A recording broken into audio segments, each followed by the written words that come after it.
Good afternoon and welcome to Nora's Dog Training Company. We're here today with Dio and Rich, and the first thing that we're going to do is demonstrate our version of a lot of the obedience commands that Dio already knew. So we're going to start out by introducing our training equipment, which you're already familiar with. Regular 6-foot web training leash. Rich keeps the bulk of the leash folded neatly in his right hand, which then leaves his left hand free to give any correction that's needed. And the only correction that we give is a tug and release on the training collar. And that is the second piece of equipment that we're using. We have fitted Dio with a smaller, kind of less obtrusive training collar. I think easier for the women especially to handle. And he seems to do very well with that. He is sitting very nicely at Rich's left, of course, which is where all of our obedience training is done. And the first thing that we're going to demonstrate for you is heeling. Now, heeling is nothing more than proper leash walking, as you know. The command is Dio heel.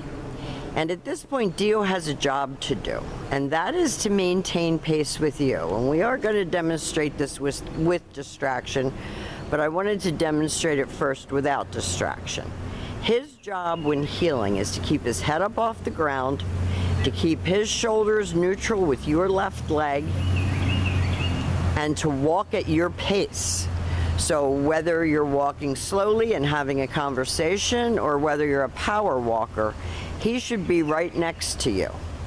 And actually slow heeling is harder than fast heeling because he has to stay focused, and when they start going slowly they get bored and they want to drop their head.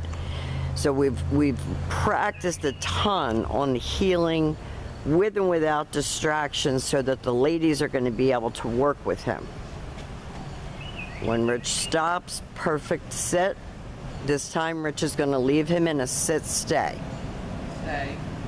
Now, just for the general public's knowledge, if you're viewing this on YouTube, Dio came because he's reactive on leash to other animals and distractions.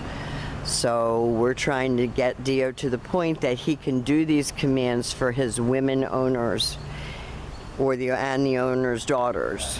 When Rich returns back to him, he walks all the way around him, returning right back to where they started at heel position, and then the dog expects to get another command.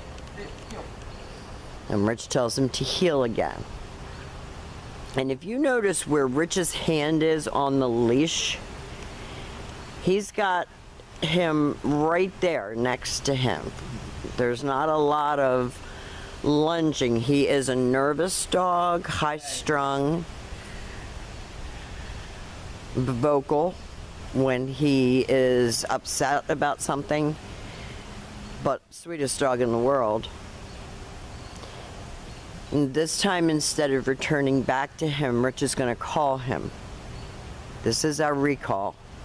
It's Dio come, and he's to come and sit. Now he tends to want to put his foot on your foot because that's nervousness, and I don't know why he's distracted. Rich is going to heel him out. He was smelling something right there in that spot. So whenever you lose him, whenever you lose his focus, go back and start with something that he does well, which is heeling. He does everything well, but don't let him get over. And he caught the scent of something, and Rich just heeled him right out of it. You can't give up. That was a good sit. And back to heel. He's not crazy about that finish, but he does it.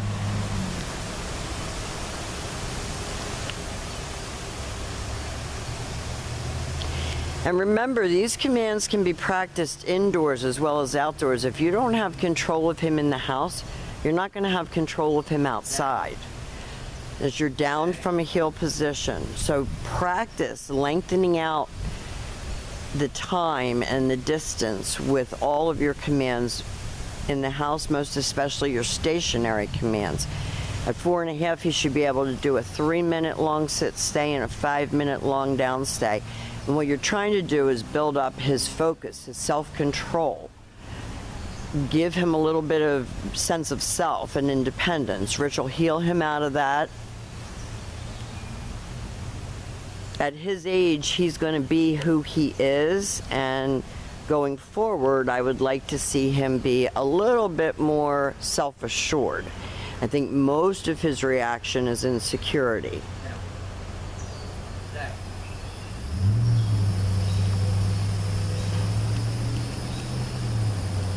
And if you have to leave him on the leash for your downstays in the house, that's fine to start with. And then you can start dropping the leash. And then you can start doing it with the leash off.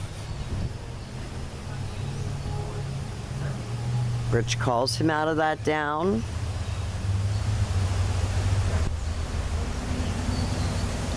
Back to heel and back sitting.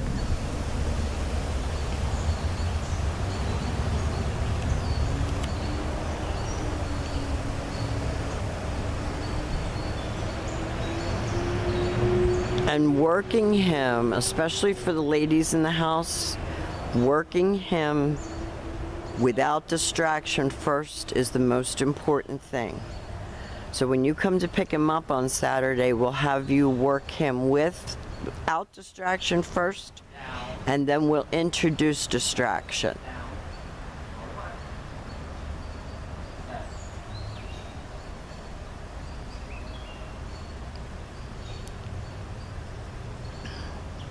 So a lot of times I think people think that, you know, obedience training is done and he's still doing these things. Obedience training is never done, especially for the women in the home who can't walk him. He needs to know that you're in charge and that you can control him, and he's had a lot of women trainers while he's been here at school. So we've demonstrated for you all of the obedience commands, most of which he knew already. But we wanted to just remind you of our hand and voice commands, and now we'll be back in a minute to demonstrate Dio's ability to perform his commands with distraction. We'll be right back.